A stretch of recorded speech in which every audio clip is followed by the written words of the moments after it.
sinabi ko na nga po ilang beses na favorite ko ang Golden Globes because we have insiders, we have direct connection to the Golden Globes ng ating pong mga kababayan, Hollywood Foreign Press Association members, and one is a board member also, Ruben Nepales and Janet Nepales. Thank you for joining us today on the show. Thank you, Janelle, for inviting us. Kayo ba nakatulog na? All right, first question, you know, a lot of people were intrigued. So many stars came out. Even Michael Douglas was there, Catherine Zeta-Jones was there, Angelina Jolie, Brad Pitt, everyone. How does the Foreign Press Association daw, how are you able na maparating yung mga guests na ito na yung iba kahit sa Academy Awards hindi nagpupunta? Well, anong sekreto? Malaking trabaho yun actually. So we do work before Christmas, and then in association with the studios, the publicists, and we try to get the stars as presenters. Of course, the nominees will come because they're nominated. Pero malaking headache ito. The juggling, so kung sino magpapresent nito, sino magpapresent noon. Oo. What about... and sa tingin ko also, it's the biggest party of the year sa Hollywood. Kaya they want to go to the Golden Globes. Kasi after yung mga parties, it's a full party, no? Yes. Oo. Kaya parang exciting for them. Yes. What about yung, alam ko masakit sa ulo, Ruben, you were talking about it kasi kasama ka mismo sa nagde-decide kung saan uupo yung mga artista natin. Paano? What goes on in the decision making? Well, malaking sakit ng ulo yan every year. So, somehow we were able to do it. Pero mayroong yung pit na tinatawag yung pinakamalapit sa stage. Nandun ang mga pinakamalaking movie stars at saka big time executives ng movie studios, for example.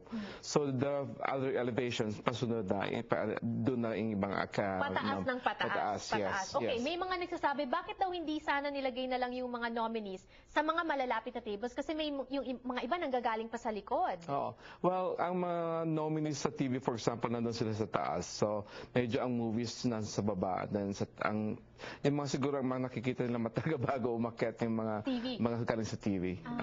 Well, kasi wala kaming choice kundi ganun ang gawin para kasi otherwise, wala organization. Oo. Yeah. Janet, bakit daw ang daming mga artista na interview pagkatapos ng awards mismo sa ballroom, mga gutom daw? Hindi ba nagkainan naman kayo? Hindi, kasi usually pag start ng show 5 o'clock, aalisin na talaga ng mga waiter service.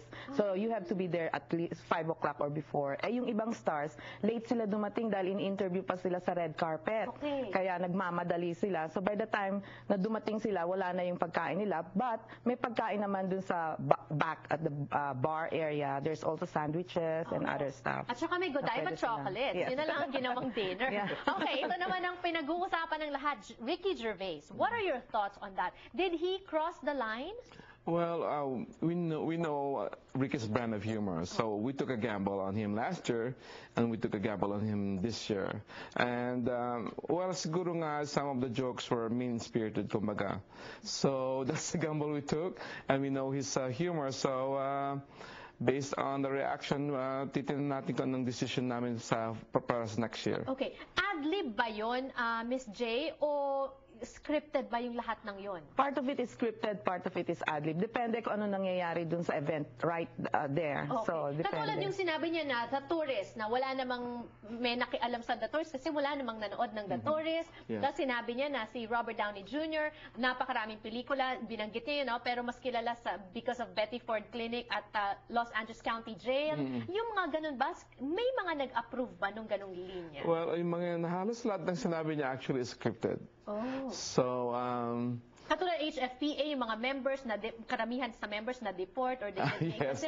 Interesting yun kasi actually yung accusation na or yung insult na yun, kung tawagan natin insult, actually yung ibang mainstream media yun ang favorite na sabihin sa atin na parang may racist tone na yun ang ginamit naman newspaper sa atin pero ngayon ginamit ni Ricky, parang ngayon sila ang nagre-react na para silang ayaw nila noon, samantalang yung iba, that's what they write about, you know.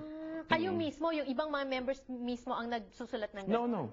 Ang nagsusulat nun ng Dick Clark.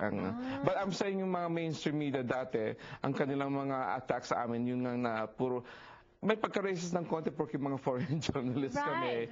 And nag-enjoy nga kami ng success. Yun ang kanilang sinasabi. Pero ngayon, si Ricky mismo nagsabi, parang ngayon they're coming to our defense, you know. So that's ironic. Right. Parang Well, naging underdog kami. oo, parang kayo ngayon yung inaapi. Oo.